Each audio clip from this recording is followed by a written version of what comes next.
Okay. Uh, just I want to just talk about the relevance.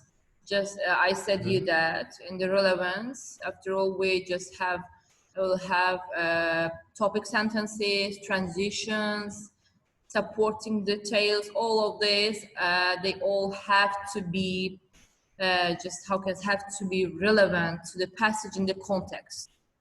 So you will just encounter quite a few questions that test you on the relevance explicitly. Okay. So first, we'll just encounter such kind of questions. What, for example, which choice provide the most relevant detail? Or we will have also the writer is considering deleting the underlined sentence. Should the writer do this or not? Or the writer is considering deleting the underlined sentence.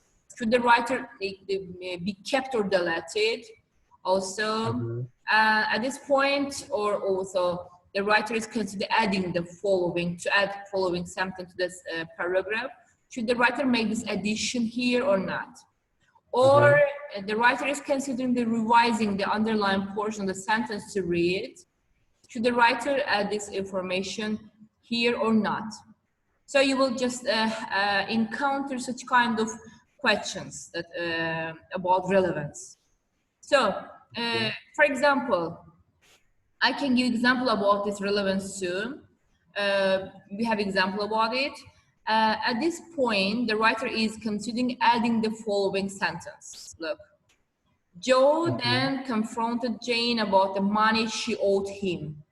So the question is, should the writer make this addition or not? In this case, when you have these types of questions, firstly, you need to have yes or no answer.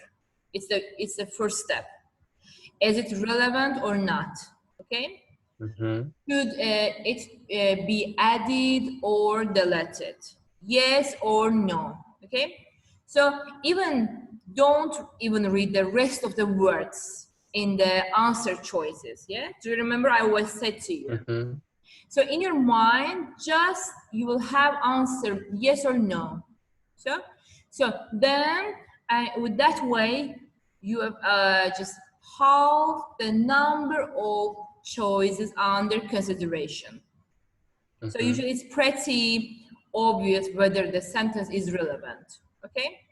Only when you have answered yes or no, just you should think about the why or why shouldn't the sentence be added or should be added. Okay. So the reason for doing with this way is like to prevent the answer choices from influencing your reasoning, because once you answer yes or no, yes, so you just instinctively, of course, develop your own reason, yes, which you can then compare with the two remaining answer, of course, choices. Yeah.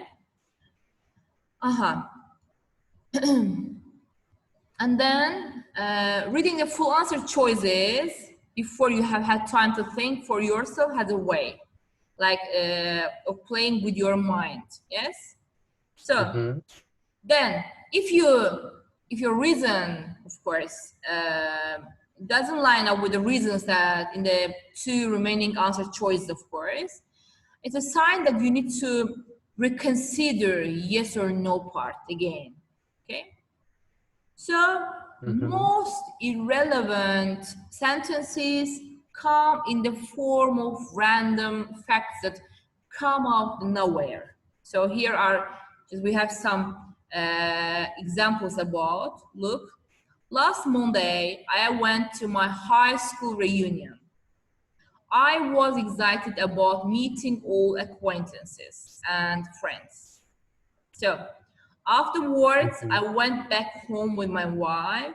I had lost touch with them after so many years, and etc. We have some examples about. Okay, so the best way to spot irrelevance is to of course, evaluate the keywords in the sentence in the question, okay? So, and if those keywords aren't referred to in some way in the previous sentence, of course, or following sentence, then chances are just that's irrelevant or opposite, okay? Okay.